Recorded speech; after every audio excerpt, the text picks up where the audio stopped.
So I did a review already of the first issue of Spider-Man by Todd McFarlane. So go check that out if you haven't yet. Um, awesome cover here. Really love the colors on it. I love the Spider-Man. He's got the red, blue, and then there's like some yellow shading on the light here. So real bright, colorful primary colors that really pop. And then the lizard is green and purple. I love how he draws in the title here, Bloodlust of the Lizard.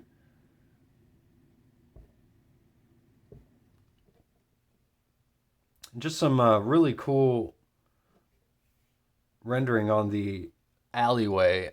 Todd McFarlane really in his element, drawing Spider-Man in an alleyway here with this character with big teeth, claws. So we've got the web armpits as well. And I really love the paper that this is on as well. The style of paper that they used to use on these comics. The blacks are really dark. Really stands out against the color here. So awesome cover, and he's grabbing this like ladder on the side. It looks really cool. So we get into the issue here. Again, these old school comics are on newsprint paper. It just has a different feel to it, a different look. The colors look different than on like modern paper. They bleed different onto the paper for sure. We get the Doom, Doom, Doom here that we saw in the last issue. We get a great double splash page here of the lizard pouncing on these two innocent victims. Some great faces here.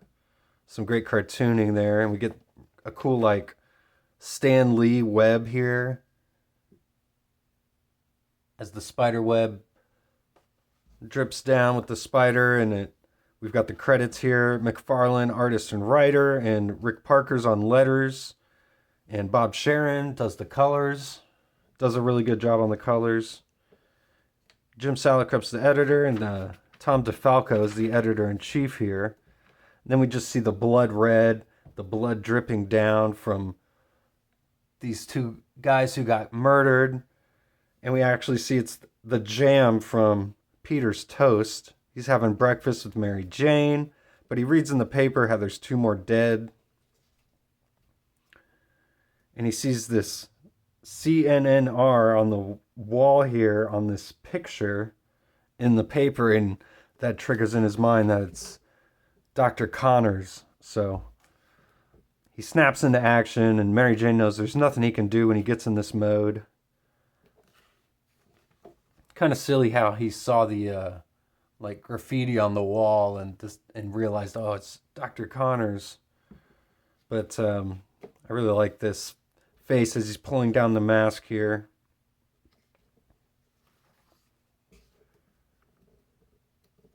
Then we see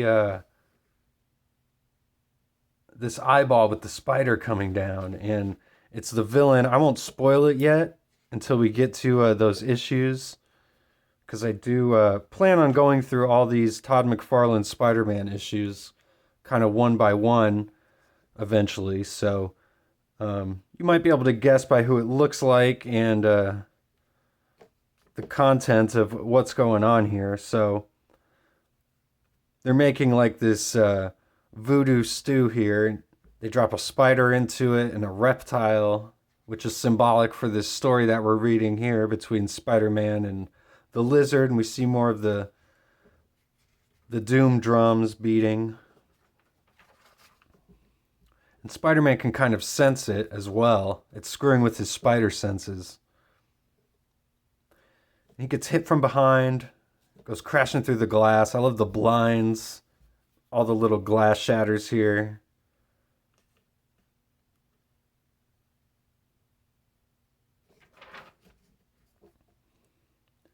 We see who kicked Spider-Man. It was the lizard. Really awesome page. The drums keep beating here. He claws into Spider-Man and poisons him because he's got like poisonous tipped claws. At least in this story he does.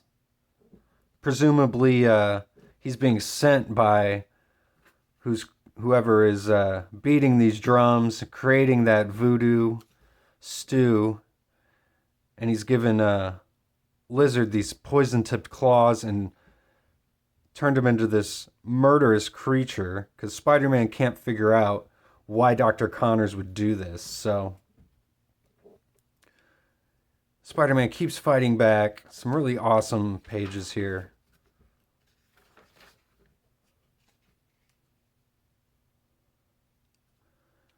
Spider-Man's trying to escape, goes through the elevator here, but like a horror movie villain, the Lizard just keeps coming. So Spider-Man, he's not trying to hurt him, but he does only thing he can do just to react and kicks him away, but he kicks him right into this giant metal shard here.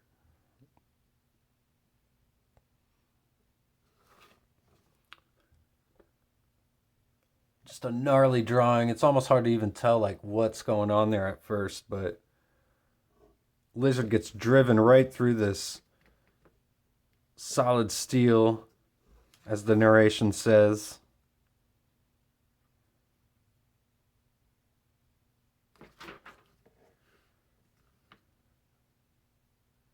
I love the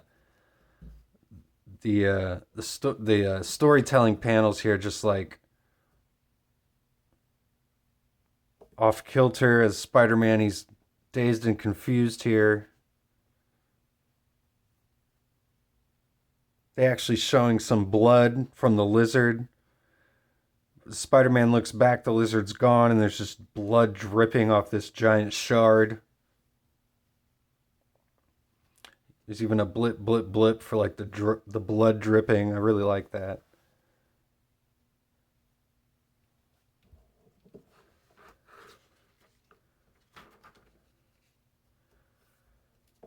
And right as Spider-Man's at his like lowest moment of despair, he thinks he's killed Dr. Connors. He's thinking of MJ, so we flash to MJ and she's dancing, and it just says that she has to keep dancing and hoping that Spider-Man will be okay. It says, or her dance will be over too. So she's just trying to be carefree, hoping that Peter comes back, basically. Really like this page of Spider-Man on the water silo here with all the cross-hatching shadows behind him. That's probably my favorite panel in this whole book.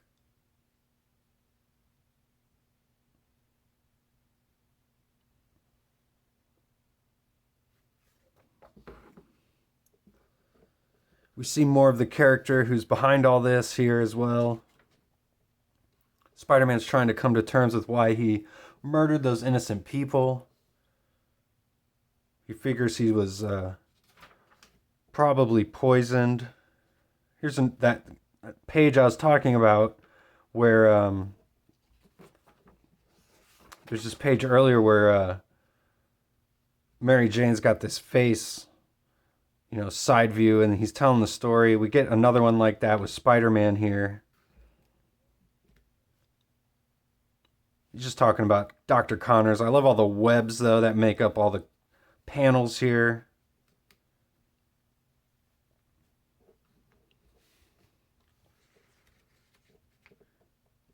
He's trying to figure out if he's dead or did he just disappear? Is he crazy? What's going on? He doesn't want to go home because he can't let Mary Jane see him like this because he's been poisoned here. And Mary Jane is, she's out partying on the streets of New York. She has some like creep run into her, spills her glass. We see all this rain coming down on Spider-Man, but then it starts turning into blood. At least that's what Spider-Man thinks. And as you and the reader, you're led to believe that you're not sure if it really is or not. Is it his subconscious, or is it really blood?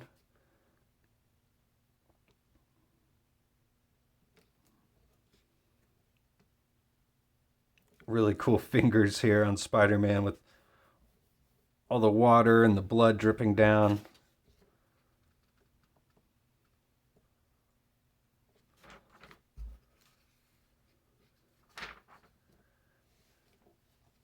We get the final splash page here of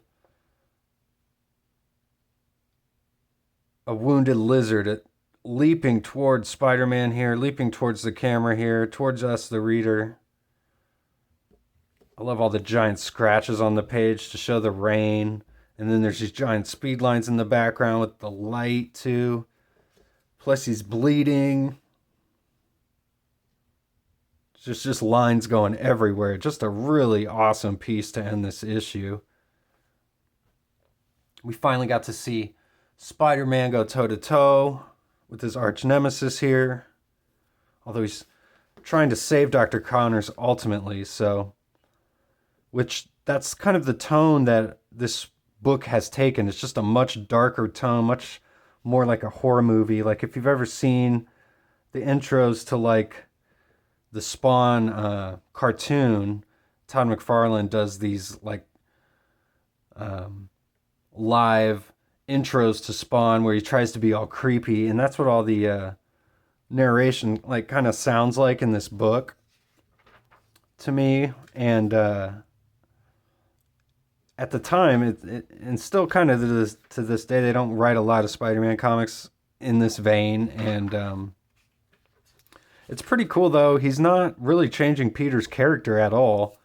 He's just changing the tone of the situation that he's in. And we've got this lizard character who's just become bloodlusted and coming after Spider-Man, like a horror villain. Even, very much like a horror movie. He dies, and then Spider-Man thinks he's dead, but then he comes back right at the end to take his final shot at our hero. And that's where we leave the end of this issue. This original series is a 5-parter, so this will continue into issue number 3.